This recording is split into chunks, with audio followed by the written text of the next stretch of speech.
నూలు నూలులో శతాబ్దాల గౌరవం, పట్టు పరంపరకు ప్రతీక, సంప్రదాయానికి శాశ్వత చిరునామా సఖీ.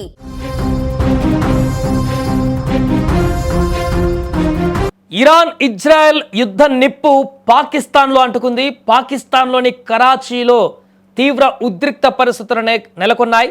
ఎందుకంటే కరాచీలోని అమెరికా కాన్సులేటు పైన పాకిస్తాన్లో ఉన్నటువంటి వ్యక్తులు భీకరంగా దాడి చేశారు.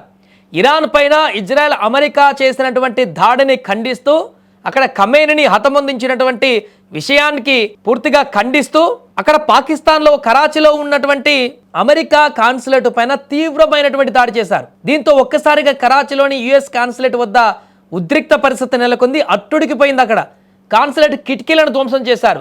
రాళ్ళు, కర్రలు, చేతికి ఏదందితే దాన్ని పట్టుకువచ్చి కాన్సులేట్ వద్ద విధ్వంసాన్ని సృష్టించారు పాకిస్తాన్కి సంబంధించిన కొంతమంది వ్యక్తులు. అమెరికా రాయబార కార్యాలయానికి అంతటితో ఆగకుండా కిటికీలు పగలగొట్టి, తలుపులు పగలగొట్టి అక్కడ కనిపించిన ప్రతి వస్తువుని ధ్వంసం చేసేసి, అంతేకాకుండా అక్కడ రాయబార కార్యాలయాన్ని కూడా నిప్పు పెట్టేశారు.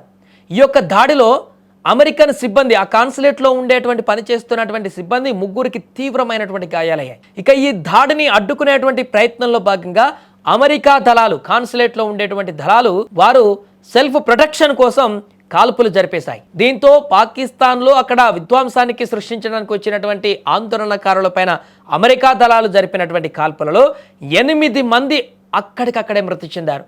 మిగతా వారు చాలామంది ఈ యొక్క బుల్లెట్ల గాయాల పాలయ్యారు. పరిస్థితిని అదుపులోకి తెచ్చేందుకు పాక్ రేంజర్లు కూడా రంగంలోకి దిగారు. అక్కడ లాఠీ చార్జ్ చేసేశారు. దీంతో కరాచీలో ఒక్కసారిగా హై అలర్ట్ నెలకొంది. కాన్సులేట్ పరిసరాలలో కర్ఫ్యూ వాతావరణం ఏర్పడింది. ఇప్పుడు ఎక్కడో ఇరాన్ ఇజ్రాయెల్ మధ్య నెలకొన్నటువంటి యుద్ధ వాతావరణం, దానికి తాలూకు నిప్పు ఇప్పుడు పాకిస్తాన్లో అగ్గి రాజేసింది. దీంతో పాకిస్తాన్లో ఉన్నటువంటి పరిస్థితులు కూడా ఒక్కసారిగా ఉద్రిక్తంగా మారాయి. ఇప్పటికే బలూచిస్తాన్, అదేవిధంగా అక్కడ ఆఫ్ఘనిస్తాన్కి సంబంధించినటువంటి ఉద్రిక్త పరిస్థితులు కొనసాగుతున్న సందర్భంలోనే ఇప్పుడు అంతర్గతంగా ఖమేనీని హతం చేసినటువంటి తర్వాత నిన్న మొన్నటి వరకు పాకిస్తాన్ అమెరికాకు చాలా దగ్గరగా ఉంటూ, ఆప్తమిత్రులుగా ఉంటూ, ఇద్దరు ఒకరికొకరు అన్ని రకాల సేవలు అందించుకున్నటువంటి తరుణంలోనే పాకిస్తాన్లో ఉన్నటువంటి ప్రజలు కూడా మద్దతు పలికిన సందర్భంలో ఇప్పుడు పాక్ ప్రజలే అమెరికా పైన తిరుగుబాటు చేసేటువంటి పరిస్థితి ఏర్పడింది.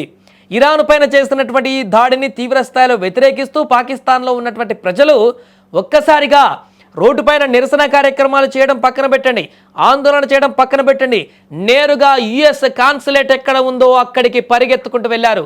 యుఎస్ కాన్సులేట్ పైన దాడి చేస్తే ఎలాంటి పరిణామాలు ఏర్పడతాయో తెలిసి కూడా ఈ నేరుగా యుఎస్ కాన్సులేట్ పైన దాడి చేసి, అది నిరసన కూడా కాదు, కాన్సులేట్ ముందుకు వచ్చి నిరసన చేయలేదు, ప్లకార్డులు ప్రదర్శించలేదు, రాళ్ళు, కర్రలు ఏది దొరికితే అవి రాడ్లతో సహా వచ్చి ఆ కాన్సులేట్ పూర్తిగా అద్దాలను, కిటికీలను, తలుపులను బద్దలు కొట్టి అందులో ఉన్నటువంటి సిబ్బంది పైన కూడా మూక దాడి జరిపారు. దీంతో అందులో ఉన్నటువంటి సిబ్బందికి చాలా మేరకు గాయాలయ్యే. ముగ్గురు పరిస్థితి విషమంగా ఉన్నట్టుగా తెలుస్తుంది, వారిపైన తీవ్ర గాయాలు కావడంతో. దీంతో అక్కడ ఉన్నటువంటి సెక్యూరిటీ సిబ్బంది తమను తాము రక్షించుకోవడం కోసం వారి యొక్క గన్లకి పంచెప్పారు.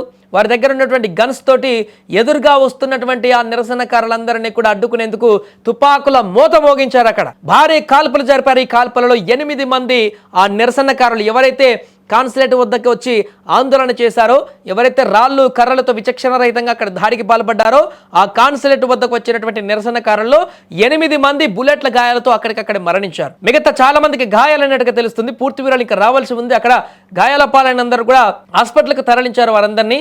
దీంతో ఒక్కసారిగా అక్కడ తీవ్ర ఉద్రిక్త పరిస్థితి నెలకొంది. పాకిస్తాన్లో పూర్తిగా అక్కడ శాంతి భద్రతల విఘాతం కలిగినటువంటి పరిస్థితి ఏర్పడింది.